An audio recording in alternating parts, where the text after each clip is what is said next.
Burkina Faso, 5 jours après le double attentat de Ouagadougou, la population a rendu ce mercredi un dernier hommage aux 8 soldats morts lors de ces attaques djihadistes.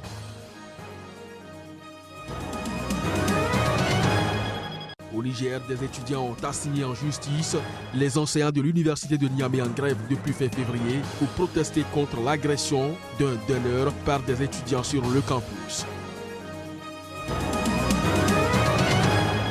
En Guinée, plusieurs milliers de femmes vêtues de blanc, au moins 10 000 selon les organisatrices, ont participé mercredi à Conakry à une marche pour dénoncer les violences policières meurtrières.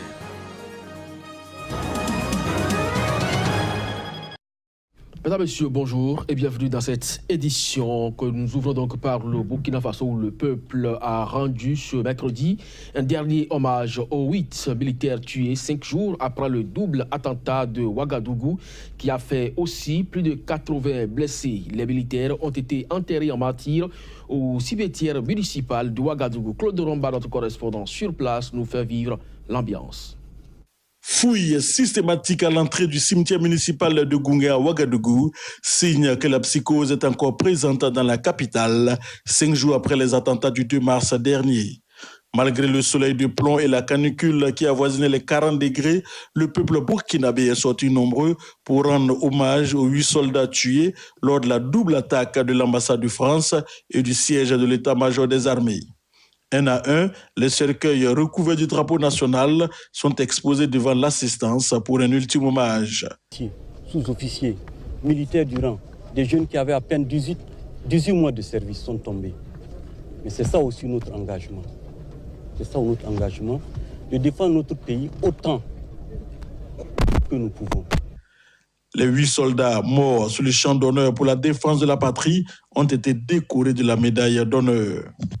L'émotion, la colère, l'incompréhension se luisaient sur le visage des autorités, parents et amis. Sonnerie aux morts, puis un à un, les cercueils des 8 militaires sont mis en terre devant des familles inconsolables. Dans le mal peut naître le bien.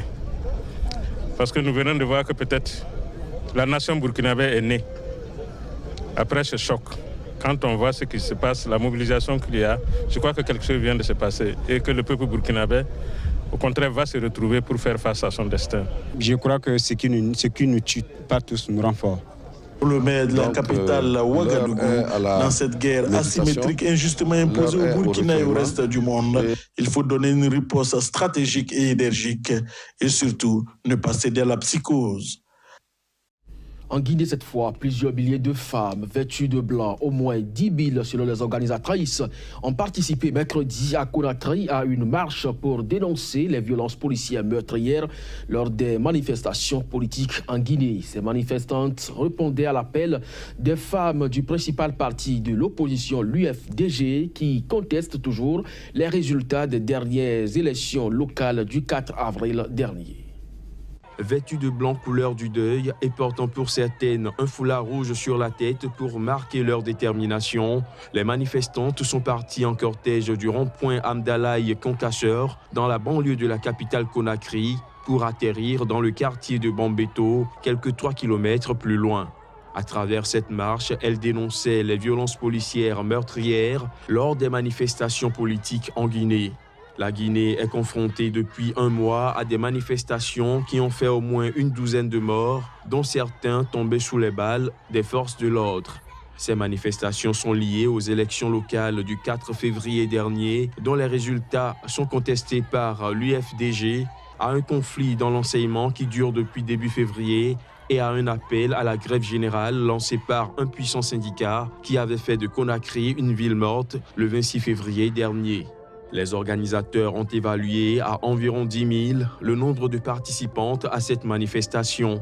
Il faut dire que les forces de sécurité n'étaient pas visibles le long du parcours de cette marche, les manifestantes ayant mis en place leur propre service d'ordre. Au Niger, des étudiants ont assis en justice des enseignants de l'université de Niamey en grève depuis fin février. Ces enseignants, professeurs, contestent et dénoncent donc l'agression d'un de leurs devant le campus et ceci devant les étudiants. Le procès s'est tenu mardi dernier et le jugement a été mis en délibéré pour le 13 mars prochain. Une décision très attendue et qui doit permettre à 23 000 étudiants nigériens de reprendre le chemin des cours. Reportage. Le bras de fer qui oppose les enseignants de l'université de Niamey et les étudiants sur le campus depuis quelques semaines a été porté devant la justice. Le jugement a été mis en délibéré pour le 13 mars prochain, après le procès qui s'est tenu mardi dernier à Niamey. Un procès au cours duquel l'avocat de l'Union des scolaires nigériens, le syndicat des étudiants, a notamment demandé au juge de constater le caractère non fondé et non professionnel de la grève du syndicat national des enseignants-chercheurs du supérieur. Les enseignants sont entrés en grève le 20 février dernier après l'agression d'un de leurs collègues par des membres de la Commission des affaires sociales et de l'ordre CASSO, l'organe estudiantin qui fait office de police sur le campus universitaire alors qu'ils y réglementaient la circulation des bus des étudiants. Les enseignants exigent notamment l'exclusion des étudiants agresseurs et la dissolution de la CASSO.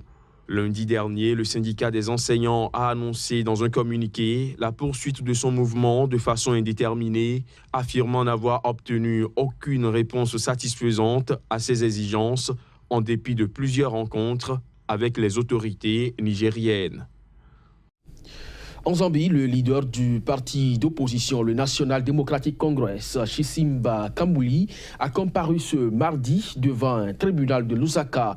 L'ancien ministre des Affaires étrangères est accusé de faux en écriture publique. Je vous propose de suivre ici la réaction de quelques supporters du NDC ainsi que celle de mise en cause au sorti donc du tribunal. Ce sont des affaires qui n'existent pas. Ils essayent juste de le punir et de s'assurer qu'ils épuisent peut-être ses ressources. Ils le traînent en justice pour avoir parlé de corruption. C'est ce que ce gouvernement fait au peuple zambien.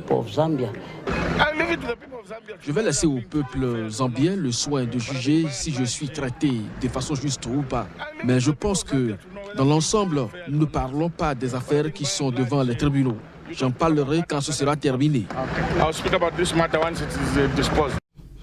Au Togo, l'opposition semble à nouveau décidée à renouer avec les manifestations de rue. En effet, la coalition des 14 partis qui avait promis de suspendre tout mouvement de protestation dans le cadre du dialogue social appelle à de nouveau à manifester dans la rue. Elle entend passer donc à l'acte déjà dès la semaine prochaine. Reportage. L'opposition togolaise rend son engagement à geler ces manifestations de rue. Réunie au sein de la coalition des 14 partis, cette opposition justifie cette décision par deux faits.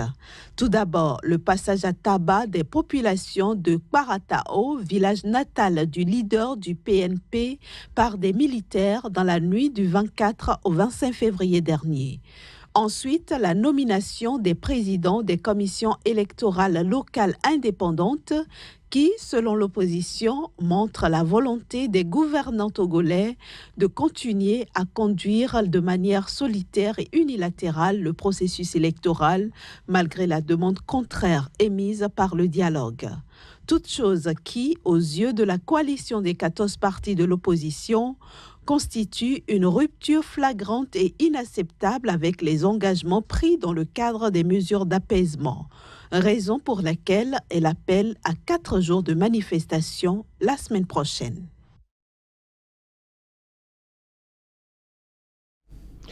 En Afrique du Sud, le philanthrope et ambassadeur de l'Organisation mondiale de la santé sur les maladies non transmissibles, Michael Bloomberg, a ouvert mercredi la 17e conférence mondiale tabac ou santé, une rencontre au cours de laquelle il a annoncé certaines mesures dont la création d'une ONG chargée de dénoncer les stratégies trompeuses de l'industrie du tabac. Reportage. Le milliardaire et ancien maire de New York, Michael Bloomberg, devenu ambassadeur de l'Organisation mondiale de la santé sur les maladies non transmissibles, a annoncé mercredi le lancement d'une ONG chargée de dénoncer les stratégies trompeuses de l'industrie du tabac. Une ONG qui sera dotée initialement de 20 millions de dollars. Cette initiative a été annoncée à l'occasion de la 17e conférence mondiale Tabac ou Santé qui se tient du mercredi au vendredi au Cap, en Afrique du Sud. Selon Michael Bloomberg, la société ne doit pas accepter que l'industrie induise en erreur le public pour augmenter le nombre de personnes accros au tabac. Ce n'est pas un hasard si les compagnies de tabac concentrent aujourd'hui la plus grande partie de leur publicité sur les régions pauvres du monde où le niveau d'éducation est moins élevé. Ils veulent des toxicomanes qui ne savent pas faire la différence. En Afrique, les statistiques montrent que le taux de tabagisme devrait augmenter de façon spectaculaire si des mesures rapides et préventives ne sont pas prises. Et l'Afrique continue d'être la cible privilégiée de l'industrie du tabac car elle représente une opportunité de croissance considérable du marché. Baptisé Stop, l'ONG publiera régulièrement des rapports pour détailler les stratégies trompeuses de l'industrie du tabac et proposer des moyens de lutter contre son influence. Depuis un an, la région française des Hautes-Alpes, à la frontière avec l'Italie, connaît une augmentation exponentielle d'arrivées de migrants. Mais depuis février, le travail des bénévoles qui leur viennent en aide est compliqué par un nouveau phénomène, le business de plus en plus florissant de passeurs qui font miroiter aux exilés un passage des Alpes contre une grosse somme d'argent. Reportage. Élie connaît cette route de montagne par cœur. Plusieurs fois par semaine, il part de Briançon, direction le col de Montgenèvre, entre la France et l'Italie, pour porter secours à des migrants africains après leur traversée des Alpes, dernière étape d'un long exil. On ne peut pas rester les bras croisés dans son canapé et le minimum, c'est de les aider, quoi. À cette saison, les températures peuvent atteindre moins 20 degrés. Avec d'autres bénévoles, l'étudiant de 19 ans part à la rencontre de ces femmes et de ces hommes pour les emmener à Briançon et leur proposer un hébergement et un repas chaud. On va continuer sur la piste et puis on va peut-être les retrouver, parce que là on est au début, on est juste au-dessus du lac là. Mais depuis plusieurs semaines, des passeurs tirent profit de la détresse des clandestins en leur faisant miroiter un passage en France contre une grosse somme d'argent. Leur méthode, leur fournir les téléphones de soi-disant amis à appeler à leur arrivée à la frontière pour organiser la suite du voyage. Mais ces amis sont en fait les bénévoles français dont ils se sont procurés les numéros et qui se retrouvent alors bien malgré eux utilisés dans ce business lucratif. On ne veut pas être complice de ce réseau-là, de ce trafic qui est complètement malhonnête. Donc depuis quelques jours, là, on ne répond plus au téléphone. Voilà. Et donc malheureusement, ça met en difficulté un peu plus les migrants, puisqu'ils doivent se débrouiller encore plus par eux-mêmes. Soudain surgit un petit groupe de migrants arrivés par la montagne. Vous faites gaffe, ça glisse là. Abandonnés par leurs passeurs côté italien, ils ont traversé la frontière à pied. Je cherche juste à savoir si vous avez payé cher pour venir ici ou pas. Non, il n'a pas payé. Tu es sûr que vous n'avez pas payé cher? Impossible de connaître la vérité, mais qu'importe, ces exilés seront conduits au chaud à Briançon, dans ce local géré par des habitants. Là encore, l'ambiance est tendue. L'un de ces hommes admet finalement avoir payé 200 € à une filière pour traverser les Alpes, puis un autre, confirmant les craintes des bénévoles, dépassés par la situation. Arrivé à Briançon avec son fils de 8 ans, ce Camerounais a accepté de raconter sa rencontre avec ces trafiquants d'êtres humains à la gare de Turin. Je sais que tu l'as payé pour nous traverser. J'ai payé 250 €, moi et mon fils. Il nous a dit que dès qu'il a payé son ami à la voiture, il va nous prendre, nous amener à la frontière. C'est de l'arnaque, quoi. Il prend de l'argent aux gens, c'est de l'arnaque. Les passeurs peuvent demander jusqu'à 350 €. Ils dépouillent également les migrants de leurs affaires et de leurs bijoux, notamment les femmes, plus vulnérables. Un nouveau mode opératoire pour ces trafiquants d'êtres humains qui s'ajoutent au réseau déjà connu par la police. Depuis l'an dernier, le nombre d'arrestations de passeurs a explosé dans la région. En 2017, on a eu 30 passeurs d'interpellés et 5 ou 6 en 2016, je crois. En tout, voilà. Donc, certains condamnés, d'autres qui sont dans des procédures encore en cours. Les bénévoles français ont décidé de faire front avec les associations italiennes pour tenter de décourager les migrants de s'en remettre aux trafiquants, pour que l'aide apportée continue d'exister sans faire le jeu des passeurs. Merci de nous avoir suivis, c'est la fin de cette édition. Très bonne journée à chacun et à tous. Au revoir.